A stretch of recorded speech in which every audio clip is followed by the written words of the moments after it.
The first time I smelled my perfume on another woman, I was standing in my own kitchen, watching her fold my husband's shirts. It was not just any perfume. It was Chanel No. 5, the one Christopher had given me on our 10th wedding anniversary, the one he said reminded him of the night we met, the one I wore on special occasions, sparingly because a single bottle cost $250 and I wanted it to last. But there she was, Sophia Elena Martinez, our housekeeper of 6 months, moving through my home with the scent of my marriage clinging to her skin. I stood frozen in the doorway, a grocery bag in each hand, watching her smooth the wrinkles from one of Christopher's dress shirts with a tenderness that made my stomach tighten. She had not heard me come in. The afternoon sun streamed through the kitchen window, catching the gold highlights in her dark hair as she hummed softly to herself. For a moment, I thought I was being ridiculous, paranoid, the kind of wife who sees threats in shadows and reads betrayal into innocent gestures. But then she lifted her wrist to tuck a strand of hair behind her ear, and the scent hit me again, unmistakable and accusatory. That was not a similar perfume. That was mine. I set the grocery bags down carefully, quietly, my hands trembling. The logical part of my brain searched for explanations. Maybe she had accidentally knocked it over while cleaning the bathroom. Maybe a little had spilled on her. Maybe Christopher had told her she could borrow it.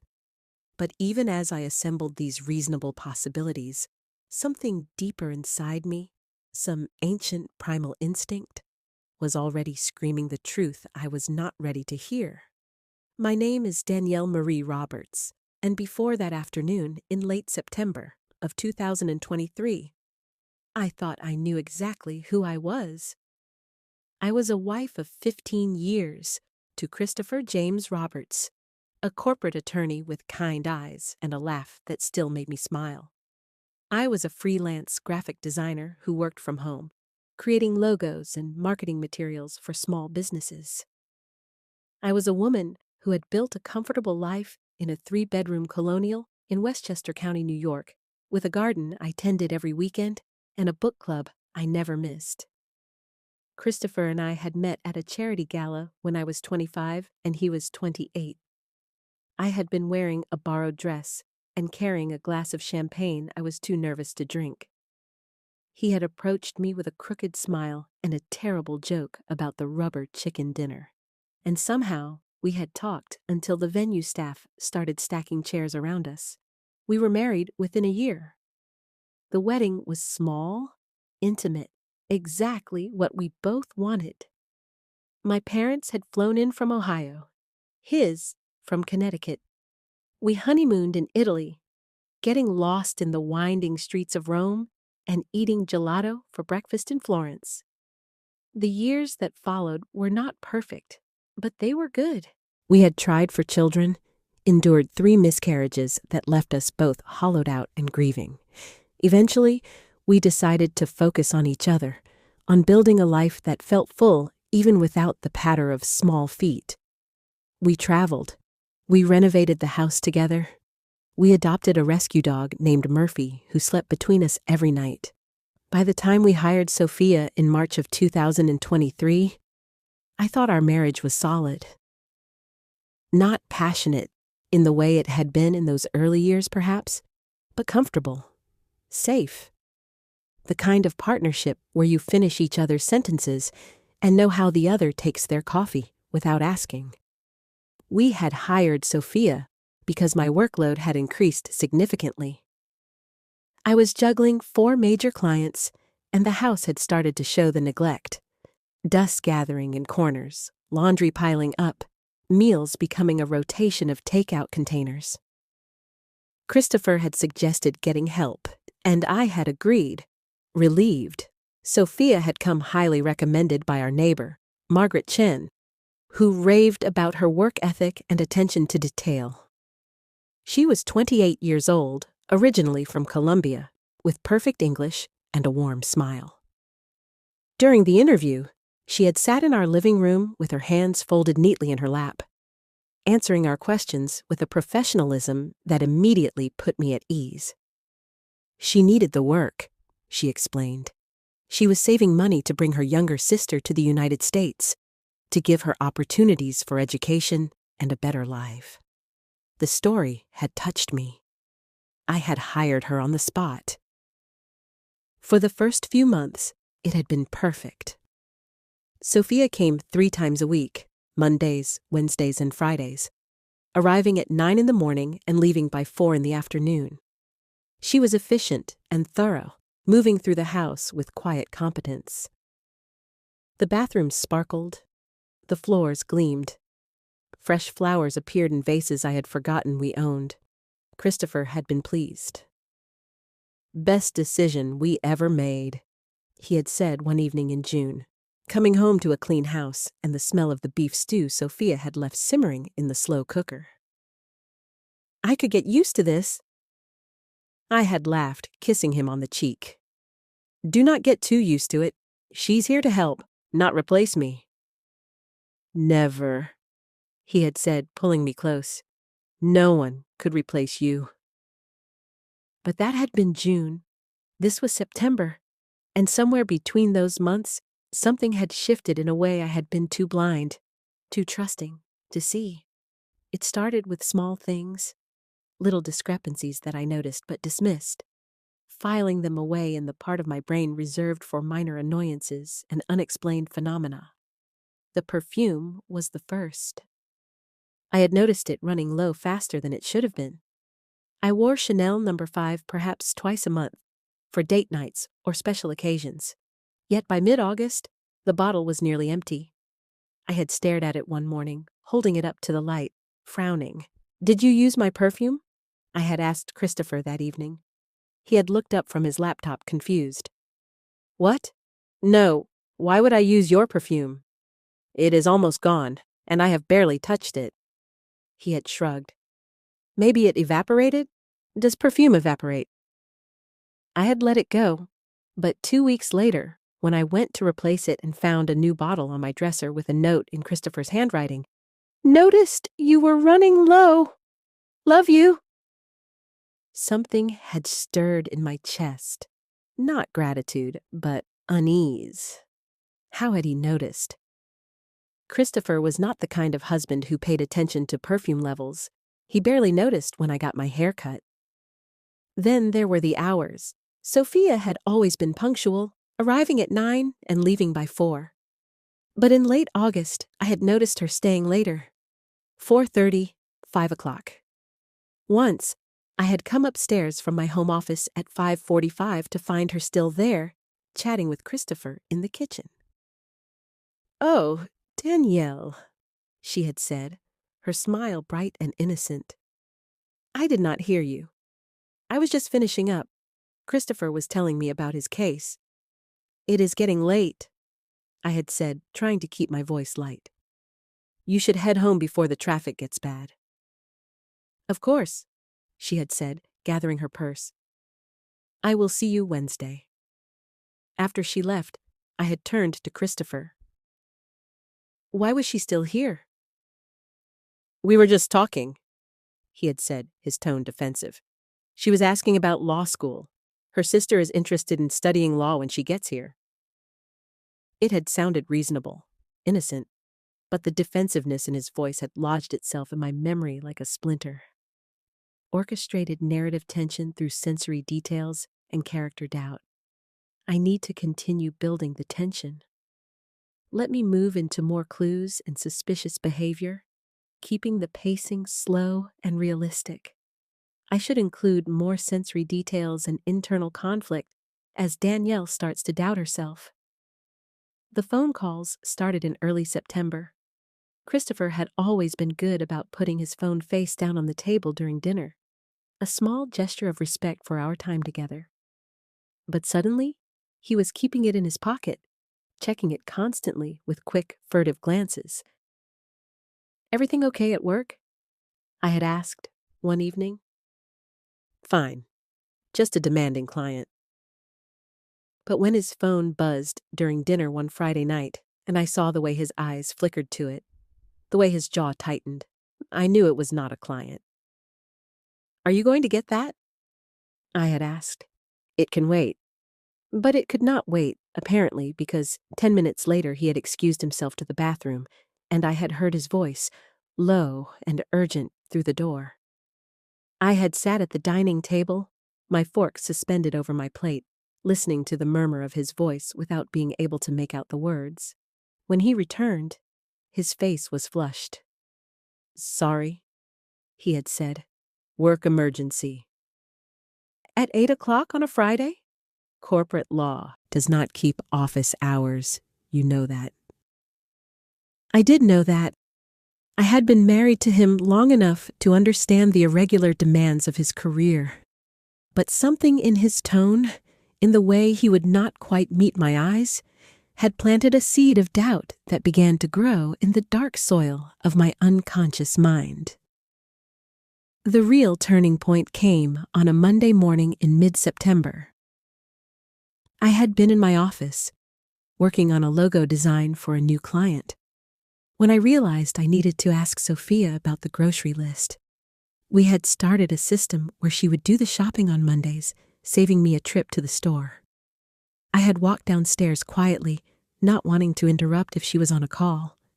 But as I approached the kitchen, I heard her voice, soft and lilting, speaking in Spanish. I did not speak Spanish fluently, but I had picked up enough over the years to understand fragments. She was saying something about mi amor, my love, about missing someone, about tonight. I had frozen in the hallway, my heart beginning to pound. She had never mentioned a boyfriend, never said anything about her personal life beyond her sister and her goals for the future. Then I heard her laugh. That same warm laugh she used when Christopher made a joke, and she said in English, I know, I will see you soon, I promise." When I walked into the kitchen, she had jumped, nearly dropping her phone. "Oh, Danielle, I did not hear you." "Sorry, I did not mean to startle you." I had kept my voice neutral, friendly. "I just wanted to check on the grocery list." "Yes, of course." She had set her phone down quickly, screen facing down. I was about to head out. "Was that your sister?" I had asked, casual, testing. "No, just a friend." A friend. Not a boyfriend, not a lover, just a friend. But the way she had said it, the way her eyes had slid away from mine, had told me everything I needed to know. The discovery came 2 weeks later, on a Friday afternoon in late September. Christopher had told me he had a late meeting, that he would not be home until 8 or 9. Sophia's day had ended at 4, or so I thought. I had spent the afternoon finishing up a project, so absorbed in my work that I had not noticed the time until Murphy started whining at my feet, reminding me it was past his dinner hour. I had walked downstairs, expecting to find the house empty and quiet. Instead, I heard voices, low voices, coming from the direction of our bedroom. My bedroom! Every rational thought fled my mind. My body moved on instinct, carrying me down the hallway toward that half-open door, toward the murmur of conversation that made my skin prickle with dread. I should have knocked. I should have called out. I should have given them a chance to explain, to compose themselves, to construct whatever lie they had prepared for this moment. But I did not. I pushed the door open. They were not in bed together. That, somehow, made it worse. If I had walked in on them tangled, in sheets, breathless and guilty, it would have been a clean break, a clear betrayal. But what I saw was more intimate, more devastating. Christopher was sitting on the edge of our bed, still in his work clothes. Sophia was standing in front of him, her hands on his shoulders, her face tilted down toward his. On my nightstand, I saw the bottle of Chanel No. 5, uncapped. And on Sophia's wrist, I saw the pulse point gleaming with moisture where she had just applied it. They were not kissing. They were just standing there, close enough that I could see the rise and fall of their breathing, close enough that the air between them was charged with something I recognized, because I had once shared it with the man who was now looking at another woman the way he used to look at me. Danielle. Christopher's voice shattered the moment. He stood up quickly, but Sophia did not move fast enough. Or maybe she did not want to. Maybe she wanted me to see. What is going on? My voice came out steady, calm, which surprised me. Inside, I was screaming. This is not what it looks like, Christopher said, and I almost laughed at the cliché. Then what is it? Silence. Sophia had stepped back now, her hands falling to her sides, but she did not look guilty. She looked defiant. Caught, yes, but not ashamed. I asked you a question. I was still standing in the doorway, my hand on the doorknob, as if by holding onto something solid I could keep myself from flying apart. What is going on in my bedroom? We were just talking, Christopher said. About what? About why she is wearing my perfume? About why you are in here with her when you told me you had a meeting? Danielle, do not. I held up my hand. Do not say my name like that, like I am being unreasonable, like I am the one who needs to calm down. Sophia spoke then, her voice quiet but clear. I should go. Yes, I said. You should, and you should not come back. She looked at Christopher, not at me, waiting for him to contradict me perhaps, waiting for him to defend her, and the fact that he did not, that he just stood there silent and guilty, told me everything I needed to know about how far this had already gone. Sophia gathered her purse and walked past me, so close that I could smell the perfume on her skin. My perfume, the one my husband had given me, the one that was supposed to be ours. When the front door closed behind her, I turned back to Christopher. How long? Danielle, please. How long have you been sleeping with her? I have not. We have not. It is not like that. Then what is it like, Christopher? Explain it to me. Make me understand why our housekeeper is standing in our bedroom, wearing my perfume, with her hands on you. He sat back down on the bed, his head in his hands. When he looked up, there were tears in his eyes, but I felt nothing, no sympathy, no urge to comfort him. It just happened, he said. I did not mean for it to happen. What happened? We started talking, really talking. She is easy to talk to, and you have been so busy with work, and I felt like we were drifting apart, and she was just there, and she listened. Oh, she listened. I could hear the bitterness in my own voice. Well, thank God for that. I was too busy earning money to keep this house running, to be a good listener. How selfish of me. That is not fair. Fair? I stepped into the room now, closing the door behind me. Murphy was scratching at it from the other side, but I ignored him. You want to talk to me about fair? You brought another woman into our home. You gave her access to our life. You let her walk through our house, touch our things, and somewhere along the way, you let her touch you. And now you are sitting there, on our bed, telling me about fairness? We have not slept together, he said. I swear to you, we have not crossed that line. What line have you crossed then? When did it start? When did our housekeeper become someone you confide in? Someone you meet with in secret?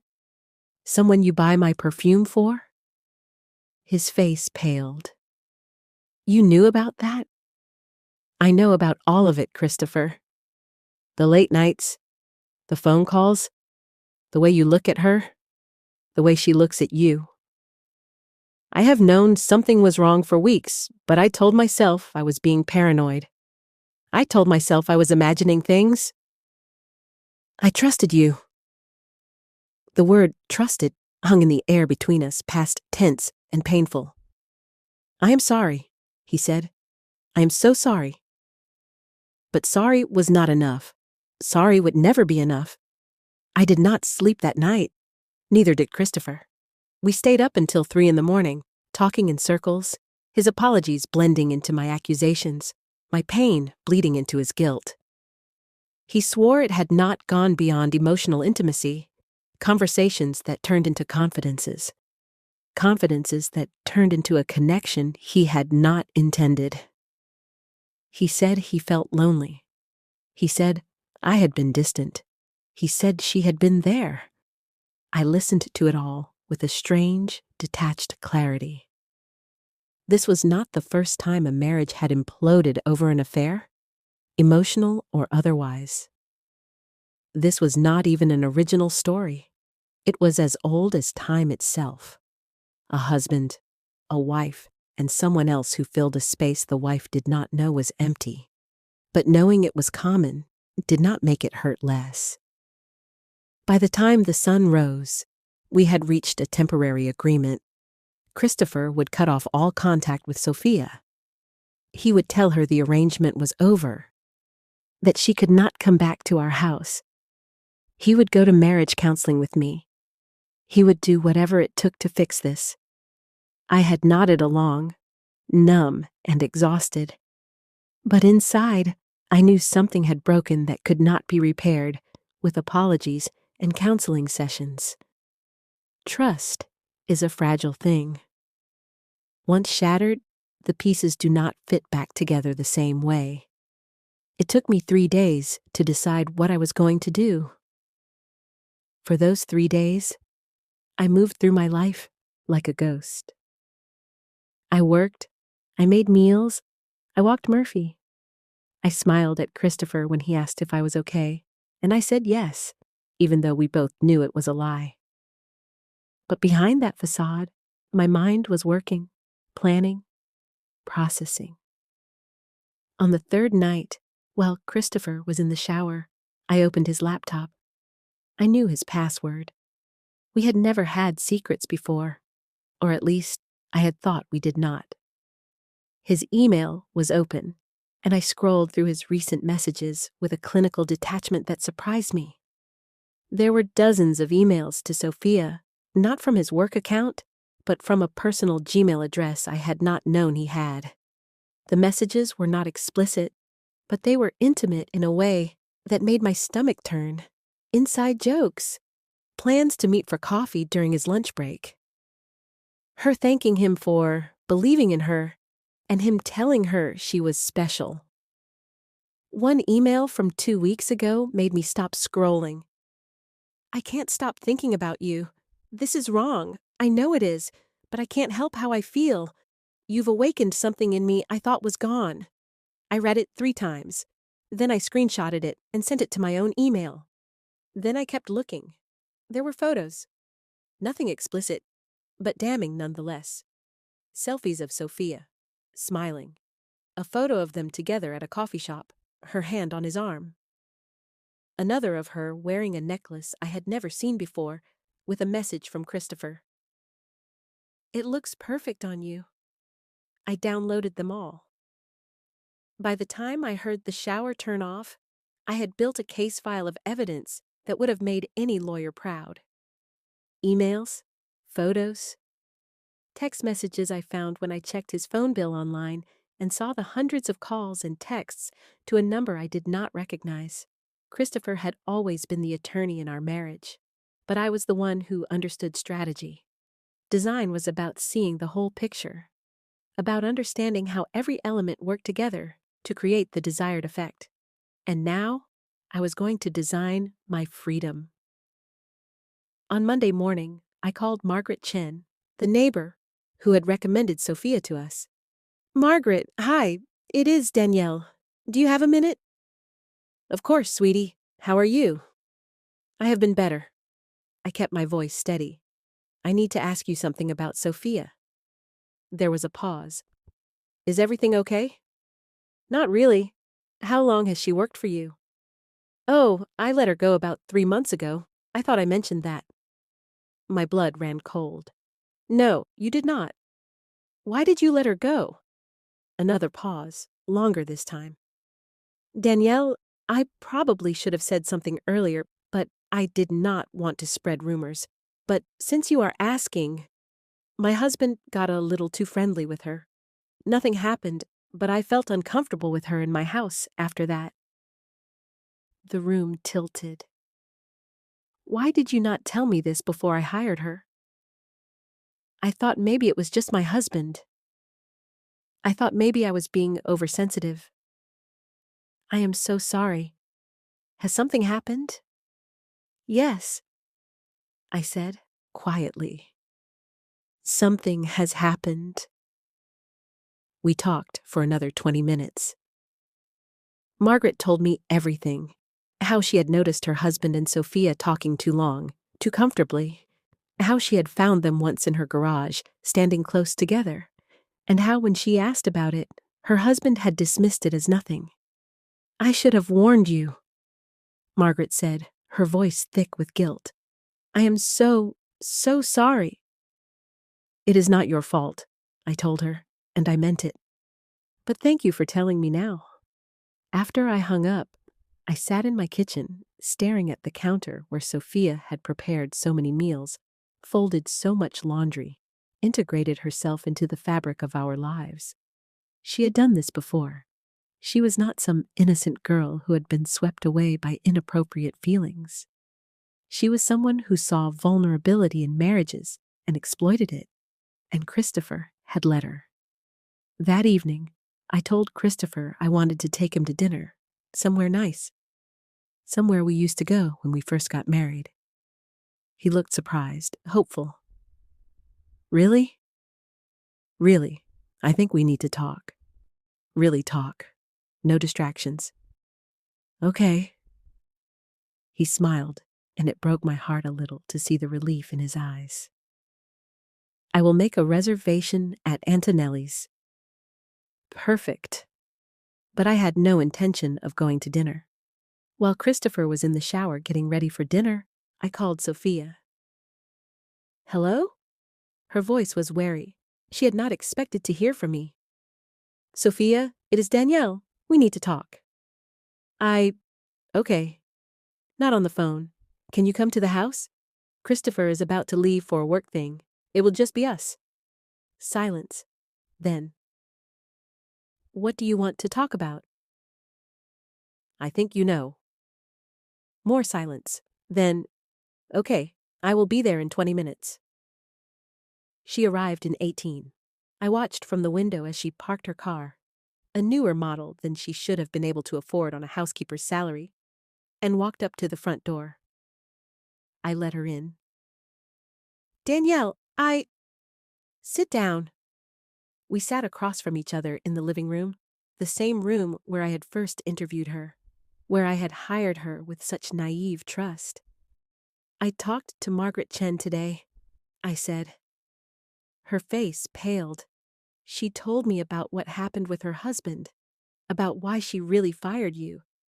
That was not... Do not lie to me, Sophia. Not anymore. I know about the emails, the texts, the photos. I know about the coffee shop meetings. I know about the necklace. I know everything. She was quiet for a long moment. Then, surprisingly, she smiled. It was not apologetic. It was almost triumphant. He loves me, she said simply. He told me so. He is just scared to leave you. The words hit me like a slap, but I kept my composure. Did he? Did he tell you he loves you? Yes. He said I understand him in a way you do not. He said being with me makes him feel young again, alive. And you believe him? I do. I leaned forward. Sophia, let me tell you something about men like Christopher. They will say anything when they are caught up in the excitement of something new. They will make promises they cannot keep. They will tell you that you are different, that you are special. But when it comes time to actually leave their wives, to give up their comfortable lives, their homes, their reputations, they almost never do. Christopher is different. Is he? Tell me, has he asked you to move in with him? Has he filed for divorce? Has he told his family about you? His friends? His colleagues? She was quiet. Or has he kept you hidden, meeting you in secret, telling you it is complicated, that he needs time? He needs to do this the right way. The right way.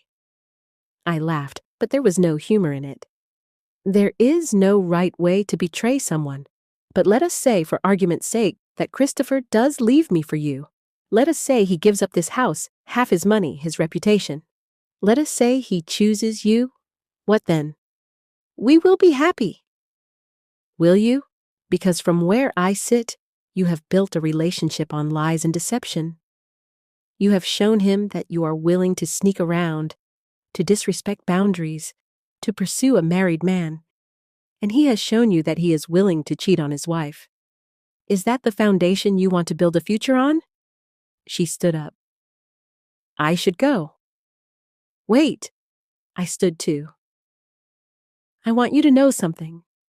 I am not fighting for him.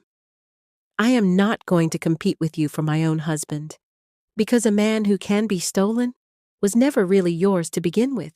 So, if you want Christopher, if he wants you, then go ahead, have him. But know this, I am not the one who loses here. You are both building your happiness on a foundation of betrayal, and trust me when I say that foundation will not hold. I walked to the door and opened it. You should leave now, and do not come back. She hesitated, as if she wanted to say something more. But in the end, she just walked out. I closed the door behind her and leaned against it, my heart pounding. It was done. When Christopher came downstairs 15 minutes later, dressed for dinner in his best suit, I was sitting on the couch with a glass of wine. You are not ready, he said, looking confused. I am not going to dinner with you, Christopher. What? But you said, sit down. He sat. Sophia was just here. His face went white. What? I called her. We had a conversation. A very honest conversation. Danielle, why would you... She told me you love her, that you told her you love her. Is that true? He opened his mouth. Closed it, opened it again. I was confused. I did not mean... Did you or did you not tell her you love her? Yes, but I love you too. I love you more. I got caught up. She made me feel... Stop. I held up my hand. I do not want to hear about how she made you feel. I do not want to hear excuses. I want to know, right now, what you want. Do you want to be married to me? Or do you want to be with her? You. I want you. I want us. Even if I tell you that I am not sure I can forgive this, even if I tell you that every time I look at you now, I see you with her, even if I tell you that I do not know if I can ever trust you again. He was crying now, real tears, and part of me wanted to reach out and comfort him, but a stronger part of me stayed exactly where I was. I will do anything, he said. Counseling, therapy, whatever it takes. I will prove to you that I choose you, that I have always chosen you. But you did not choose me, Christopher. You chose her, over and over again, every time you met her for coffee, every time you sent her an email, every time you stood too close to her in our home. You chose her. I made a mistake. Please, do not give up on us. I looked at him for a long moment. This man I had loved for 15 years. This man I had built a life with. This man who had just destroyed everything we had built. I am not giving up, I said quietly. I am just done fighting for someone who does not fight for me. What does that mean? It means you have a choice to make. me or her. But you do not get to have both. You do not get to keep your comfortable life with your wife while having an emotional affair with our housekeeper. You do not get to have your cake and eat it too. I choose you. Then prove it. Tomorrow morning, you are going to write Sophia an email, and you are going to tell her that it is over, that it was a mistake, that you are committed to your marriage, and you are going to copy me on that email so I can see it. Okay, yes, I will do that. And you are going to start therapy, not couples counseling, individual therapy, because whatever is broken inside you that made you think this was acceptable, that needs to be fixed before we can even begin to talk about fixing us. I will, I promise. And you are going to give me space. I cannot look at you right now without feeling sick, so you are going to sleep in the guest room until I tell you otherwise. He nodded, miserable. And Christopher, if I find out you have contacted her at all, in any way for any reason, we are done. No second chances, no explanations. Done. Do you understand? I understand. I stood up. Good. Now get out of my sight. I cannot stand to look at you right now. He left the room, and I heard his footsteps on the stairs, heavy and slow. Murphy came over and put his head in my lap, and I stroked his fur and let myself cry for the first time since this had all started. Christopher did everything I asked. He sent the email to Sophia the next morning, a brief, clear message that their relationship was over and that she should not contact him again. He started therapy twice a week with a psychologist who specialized in infidelity and marriage issues. He slept in the guest room and gave me the space I needed. But space was not what I needed. What I needed was a time machine. What I needed was to go back to before, when I still trusted him, when the sight of him did not make my stomach churn with betrayal. I threw myself into work. I took on more clients. I worked 12, 14-hour days, losing myself in color palettes and typography and anything that was not the wreckage of my marriage. My friends started to notice. Sarah, my closest friend since college, called one evening in mid-October. You have been dodging my calls for weeks, she said. What is going on? I told her everything. The perfume, the emails, the confrontation, the aftermath. Oh, Danielle, she said when I was done. I am so sorry. What are you going to do? I do not know. Are you going to stay with him? I do not know that either. Do you still love him? I thought about that. I love who he was, who I thought he was. But the man who did this to me, I do not know that person. You need to make a decision, sweetie. You cannot live in limbo forever. She was right, but making a decision felt impossible. Leaving meant giving up 15 years of my life. Staying meant living with betrayal. Neither option felt like a choice I wanted to make. The decision was made for me 3 weeks later. I was at home on a Thursday afternoon, working in my office, when my phone buzzed with a text from an unknown number. This is Sophia. Please do not delete this. I need you to know the truth. My hands started shaking. I should have blocked the number. I should have ignored it. But instead, I opened the message. What followed was a long text, then another, then another. Sophia telling me that Christopher had contacted her 2 weeks earlier, that he had told her he made a mistake, that he could not stop thinking about her, that he was only staying with me out of guilt and obligation. He said he loved me, she wrote. He said he was going to leave you after the holidays. I am not trying to hurt you. I just thought you deserved to know the truth, instead of wasting more of your life on someone who does not truly want to be with you. I sat staring at my phone, my vision blurring. She included screenshots, texts from a number I recognized as Christopher's, recent texts, from yesterday, from this morning. I miss you.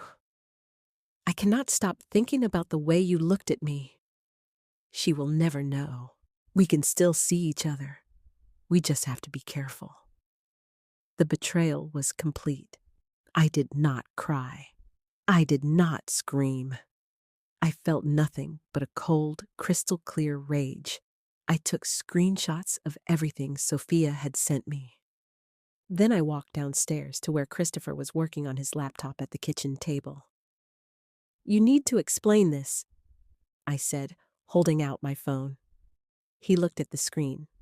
I watched the color drain from his face. "Danielle, do not say my name. Just explain. You promised me. You looked me in the eye and promised me you would cut off contact with her." "I was weak. I made a mistake. No." My voice was quiet but firm. "A mistake is something you do once without thinking. This is a choice. You chose to contact her. You chose to lie to me. You chose her over me, over our marriage, over everything we built together. Please, I want you out of this house, tonight. Pack a bag and leave. You can stay with your parents. You can stay in a hotel. I do not care. But you cannot stay here." "Danielle, please, let us talk about this." "There is nothing left to talk about. I gave you a chance. I gave you every opportunity to do the right thing, and you threw it away for a woman you have known for 6 months. So, no, I am done talking. I am done forgiving. I am done. I love you. No, you do not, because if you loved me, you never would have done this.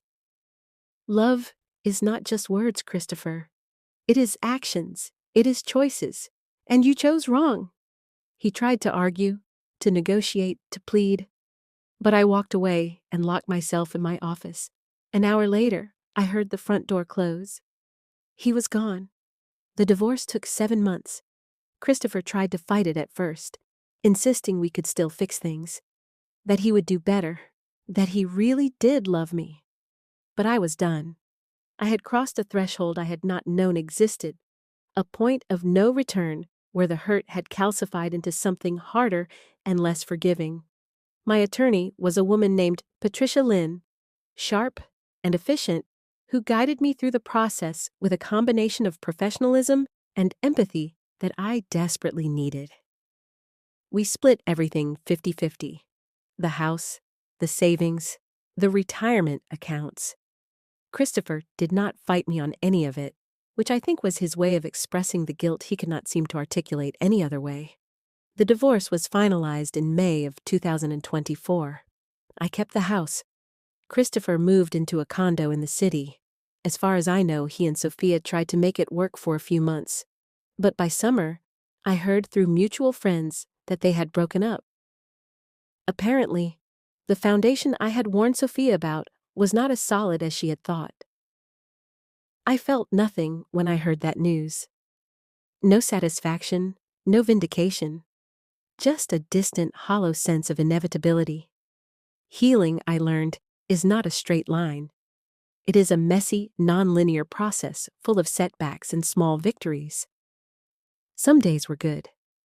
I would wake up and feel almost like myself again, productive, purposeful, present. I threw myself into my work and discovered I was better at it than I had ever been. My client base grew. I started teaching online classes in graphic design. I adopted a second dog, a rescue named Sadie, who was scared of everything but gradually learned to trust again. I found a strange kinship with her in that. Other days were hard. I would catch a whiff of men's cologne that reminded me of Christopher, or I would see a couple laughing together in a coffee shop, and the grief would hit me all over again. Not grief for him, necessarily, but grief for the life I thought I had, for the future I had imagined, for the version of myself who still believed that trust was simple and love was enough. I went to therapy, a lot of therapy. My therapist, Dr. Hannah Reeves, helped me understand that what I had experienced was not just a betrayal of my marriage, but a betrayal of my own judgment. I had prided myself on being perceptive, on understanding people, on seeing beneath surfaces. And yet I had missed all the signs, or I had seen them and dismissed them, wanting so badly to believe the best of the man I loved. "You were not naive," Dr. Reeves told me in one session. "You were trusting. There is a difference. Naivete is ignorance. Trust is a choice, and the fact that your trust was violated does not mean you were wrong to give it. It means he was wrong to betray it." That distinction helped. It did not erase the hurt, but it reframed it in a way that allowed me to stop blaming myself for not seeing the truth sooner. By the time autumn rolled around again, a full year after the day I smelled my perfume on another woman, I had learned some things. I learned that betrayal changes you. It leaves a mark, a wariness that never quite goes away. I found myself scrutinizing people's words more carefully, looking for inconsistencies, for the gaps between what they said and what they did. But I also learned that betrayal does not have to define you. It can be a scar instead of an open wound. It can be a chapter in your story instead of the whole book. I learned that marriage, even a good one, requires constant attention. It cannot run on autopilot. Christopher and I had let ourselves drift into comfortable complacency, assuming that our history was enough to carry us through. We had stopped really talking, stopped really seeing each other. That did not excuse what he did. Nothing could excuse that, but it taught me that if I ever opened my heart to someone again, I would need to show up fully every day and demand the same in return. I learned that some people are broken in ways that make them break others. Sophia was one of those people. She saw marriages as things to test, to penetrate, to conquer. Christopher was weak enough to let her. That combination was toxic, and I was grateful to be free of both of them. Most importantly, I learned that I was stronger than I thought I was. I had always defined myself in relation to others, as a daughter, a wife, a friend. But in the aftermath of my marriage falling apart, I had to learn to define myself on my own terms. I was Danielle Marie Roberts, and I was enough all by myself. It is December of 2025 now, 2 years since that September afternoon that changed everything. I am still in the house. I repainted the bedroom, a soft sage green that feels calm and mine. I filled it with new furniture, new linens, new everything. Christopher's ghost does not live there anymore. My business is thriving. Last month, I hired an assistant, a young woman, fresh out of design school who reminds me a little bit of myself 15 years ago. Eager, talented, and slightly overwhelmed by the possibilities. I have started dating again, cautiously. Nothing serious yet, but I am learning to trust again, slowly. It feels vulnerable and terrifying, and also, strangely, exciting. My relationship with Christopher is cordial but distant. We email occasionally about administrative things, tax documents, insurance paperwork. He has apologized more times than I can count, and I have told him I forgive him, though I am not sure I have. Maybe forgiveness is not one big moment, but a series of small choices to let go of anger, bit by bit, day by day. I heard through a mutual friend that Sophia moved to California. I hope she has found some peace, though I do not think about her much anymore. Murphy and Sadie are curled up at my feet as I write this, and I have a mug of chamomile tea steaming next to me. Outside, the first snow of the season is falling, soft and quiet, covering everything in white. I am okay, more than okay. I am rebuilding. I am healing. I am learning to be happy in a way that does not depend on anyone else. Some days, I still catch myself reaching for the Chanel No. 5, but I do not wear it anymore. I bought myself a new perfume, something bright and citrusy and entirely my own, because that is what this season of my life is about, finding things that are mine, that belong only to me, that no one can take away or taint or turn into something painful. If you are reading this, if you are listening to my story, I want you to know that I am telling it not for pity, but for perspective. Betrayal happens. It happens in good marriages and bad ones. It happens to smart people and naive people. It happens because we are all human, all flawed, all capable of both tremendous love and tremendous harm. If you have been betrayed, I want you to know that it is not your fault. You did not cause it by being too busy or too distant or too whatever story the person who hurt you might tell themselves. People make choices. They choose to be honest or to lie, to stay or to stray, to honor their commitments or to break them. And those choices are theirs, not yours. I also want you to know that you will survive it. I know it does not feel that way right now. I know you are probably lying awake at night, replaying every moment, looking for the signs you missed, wondering what you could have done differently. But eventually, the acute pain will fade into something duller. And eventually, you will wake up one morning and realize you have gone an entire day without thinking about it, and then 2 days, and then a week. You will rebuild. You will heal. You will find joy again in unexpected places and unexpected ways. And if you are someone who has betrayed another person, I want you to hear this. Your actions have consequences that ripple out farther than you can imagine. You do not just hurt your partner. You hurt their ability to trust themselves. You steal their peace. You rewrite their memories, turning years of shared happiness into something suspect and tainted. If you are lucky enough to be given a second chance, understand what a gift that is. And if you are not given that chance, accept the loss with grace and learn from it, so you do not repeat the same patterns with someone else. There is a question I have been asking myself a lot lately, and I want to leave it with you. If you knew that the person you love would eventually betray you, would you still choose to love them? I think the answer for me is yes, because even though my marriage ended in pain, it also gave me 15 years of companionship, laughter, growth, and love. Those years were real, even if the ending was not what I thought it would be. Love is always a risk. Every time you open your heart to someone, you are giving them the power to hurt you. But you are also giving yourself the chance to experience something beautiful. And I think that chance is worth the risk. So yes, I would choose to love again.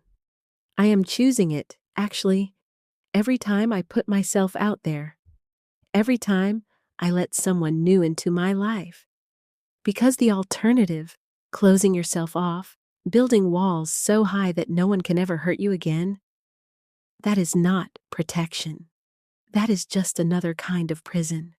I would rather live with the possibility of pain than the certainty of emptiness. Thank you for listening to my story. Thank you for giving me the space to share it, to process it, to turn it into something meaningful instead of just something that happened to me. If my story resonated with you, if you saw yourself in my pain or my healing, I want you to know that you are not alone. So many of us carry these stories inside us, wearing them like invisible armor. But there is power in sharing them, in pulling them out into the light and saying, "This happened to me, and I survived it." I hope that by sharing mine, I have given you permission to acknowledge yours, whatever it might be.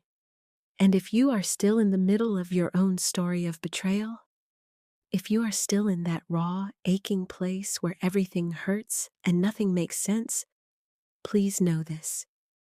You will get through it. Not today, maybe not tomorrow, but eventually, day by day, breath by breath, you will rebuild yourself into something stronger and more beautiful than you were before. Because that is what we do. We survive, we adapt, we heal, and we find ways to love again, even when love has hurt us. So here is my question for you, the one I want you to carry with you. What would you have done in my place? Would you have stayed and fought for the marriage?